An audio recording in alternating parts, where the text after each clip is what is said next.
അരൂർ അമ്മനെഴുത്ത് ഭവാനീശ്വര ക്ഷേത്രത്തിലെ ഉത്സവത്തിന് കൊടിയേറി. ഫെബ്രുവരി 27-നാണ് ആറാട്ട് മഹോത്സവം.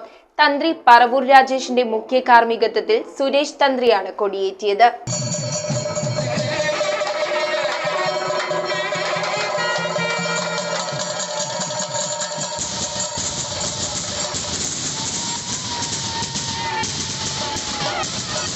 സുരേഷ് തന്ത്രി കൊടിയേറ്റിയതോടെയാണ് അമ്മനെഴുത്ത് ഭവാനീശ്വര ക്ഷേത്രത്തിൽ ഉത്സവത്തിന് തുടക്കം കുറിച്ചത്. ഉത്സവ ദിനങ്ങളിൽ ദേവിക്ക് കുങ്കുമാഭിഷേകം, ഗണപതിക്ക് മോദക നിവേദ്യം, ഗോശാല കൃഷ്ണന് വെണ്ണചാർത്ത് എന്നീ ചടങ്ങുകൾ ഉണ്ടാകും. താലപ്പൊലി, തിരുവാതിരകളി, കൈകൊട്ടിക്കളി, നൃത്തനൃത്യങ്ങൾ, സംഗീത വിരുന്ന്, കഥാപ്രസംഗം, ചിന്തുപാട്ട്, പെരുവനം അനിൽകുമാറിന്റെ പാണ്ടിമേളം, ഓടമ്പള്ളി കലാസമിതിയുടെ പഞ്ചവാദ്യം, ശിങ്കാരി ഫ്യൂഷൻ എന്നിവ മഹോത്സവ ദിനങ്ങളിൽ അരങ്ങേറും. ഫെബ്രുവരി 27-നാണ് ആറാട്ട് മഹോത്സവം. ഉത്സവ ചടങ്ങുകൾക്ക് president PM Soman, joint secretary KK ബാഹുലേനടക്കമുള്ള ഉത്സവാഘോഷ കമ്മിറ്റി സജീവമായി രംഗത്തുണ്ട്. News bureau, Aroor.